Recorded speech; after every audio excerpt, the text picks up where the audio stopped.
అమావాస్య రాత్రి ఆకాశం నల్లని గుడ్డ కమ్మేసింది. మాట్లాడే పక్షి లేదు. ఊపిరి పీల్చిన చప్పుడు కూడా వినిపించడం లేదు. కొండయ్య తన పొలం నుంచి తిరిగి వస్తున్నాడు.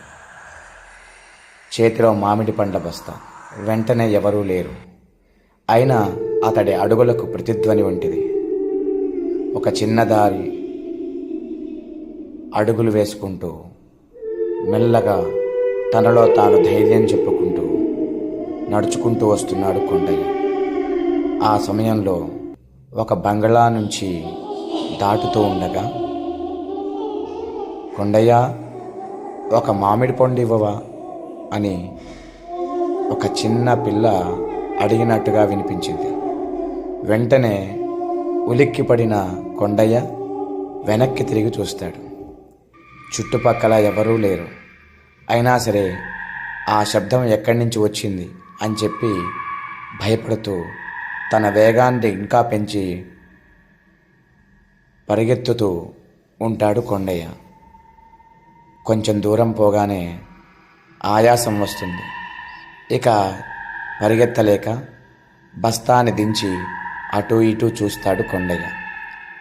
ఎవరో తన వెనక పరిగెత్తుతున్నట్టుగా, ఏదో చల్లని గాలి తన చెవిలోకి వెళ్తున్నట్టుగా, తనతో పాటు ఎవరో నడుస్తున్నట్టుగా, ఏవో చిన్న చిన్న గుసగుసలు తన చెవిలో వినిపిస్తున్నట్టుగా కొండయ్య కనిపిస్తూ ఉంది. ఒక్కసారిగా ఉన్నట్టుండి నక్క అరుపు వినిపించింది. వెంటనే అటు తిరిగి చూశాడు. ఒక చెట్టు మీద ఒక పిల్ల దయ్యం కూర్చొని, కొండయ్య, నన్ను నువ్వు చంపేశావు కదా అంటుంది. కొండయ్య భయపడి, నేను నిన్ను చంపడం ఏమిటి, పిల్లదయ్యమా, ఇక్కడి నుంచి పో అని చెప్పి గట్టిగా అరుస్తూ పరిగెత్తుతూ ఉంటాడు. ఆ దయ్యాన్ని చూసిన కంగారులో మామిడి పండ్ల బస్తా అక్కడే పడేస్తాడు కొండయ్య. పరిగెత్తుకుంటూ వెళ్ళి ఒక నూజిలో పడతాడు.